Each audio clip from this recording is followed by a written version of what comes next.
The story begins in 2012, with the overthrow of Libyan leader, Gaddafi. Benghazi, Libya, was declared one of the world's most dangerous places. Several countries withdrew their diplomatic offices from the city, fearing an attack by militants. However, the United States still maintains a diplomatic compound, which is not an official consulate. Less than a mile away from the compound lies the Annex, a top-secret CIA base. It is heavily guarded by a team of private military contractors from Global Response Staff, GRS.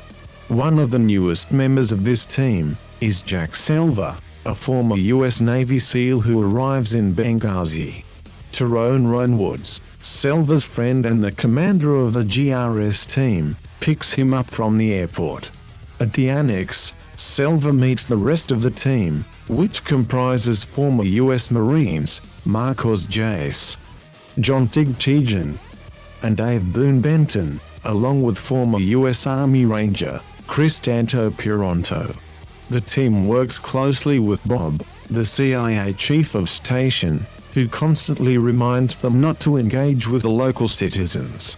The GRS team members visit the special mission, where the U.S. ambassador will be staying, before his arrival.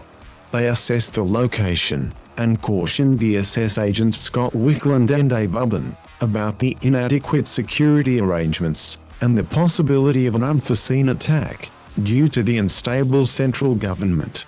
Despite the political and social chaos, U.S. Ambassador Chris Stevens arrives in Benghazi to sustain diplomatic relations, accompanied by minimal security detail of only 5 DSS agents, mainly Wickland and Ubben, and guards hired from the local February 17th Martyrs Brigade militia, also known as 17 Fab.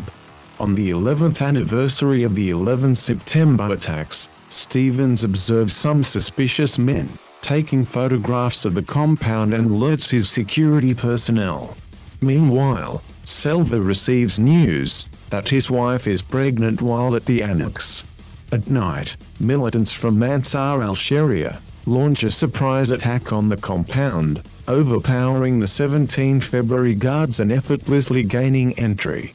Wickland, Stevens, and Smith seek refuge in the safe room, but when the attackers fail to breach it, they set the building on fire in an attempt to smoke out the occupants. Although Wickland manages to escape, Stevens and Smith perish in the blaze.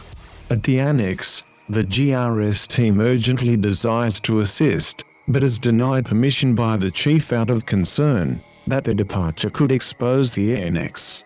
Nevertheless, the team decides to act and splits into 2 groups. Silva, Woods, and Tijan proceed to the consulate, while Pironto and Benton head for the back gate with the help of a few 17 February militants.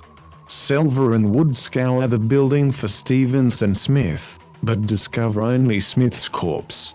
After a ferocious firefight with the militants inside the compound, the DSS team retreats in a vehicle, but Wickland's mistake causes them to be pursued by the militants en route to the Annex. The GRS team later withdraws to the Annex as well. With the CIA staff at the Annex aware of an impending militant attack, they urgently request assistance through multiple channels, but their pleas go unanswered except for former U.S. Navy SEAL, Glenn Dougherty, a GRS operator stationed in Tripoli, who steps forward. He puts together a team, including 2 Delta Force operators, and after facing a series of setbacks, they eventually fly to Benghazi.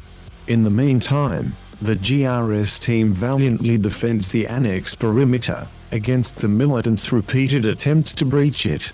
Following their successful repulsion of the largest attack wave, ISR informs the Annex that help is on the way. After arriving in Benghazi, the GRS reinforcements from Tripoli swiftly take action to ready the CIA and DSS personnel for their evacuation to the airport.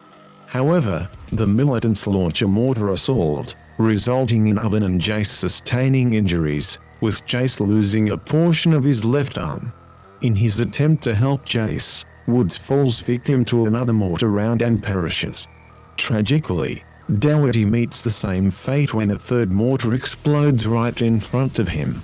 As Jace and Ubben receive medical attention for their injuries, Delta Force operatives take care of disposing of Woods' body, much to Selva's displeasure. With the GRS team's location now exposed, and the annex left unprotected, the remaining GRS operators brace themselves, as they witness a convoy of vehicles approaching. Prepared to make a last stand, they are relieved to discover that the convoy belongs to the Libya Shield Force militia, which is escorting the GRS reinforcements. However, the team learns the heartbreaking news that Stevens had been located behind the compound, but despite efforts to save him, he was declared dead upon arrival at a hospital. At the airport, the CIA staff and the wounded Jace board a plane bound for Tripoli, while the remaining GRS team members wait for the next flight, carrying the bodies of Stevens, Smith, Woods, and Dougherty. Pironto hands over some keys of Gaddafi's old armored vehicles to his 17 February allies.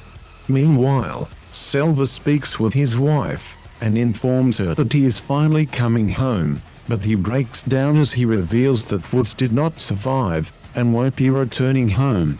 He then remembers a conversation he had with Woods back at the annex and zips up his friend's body bag.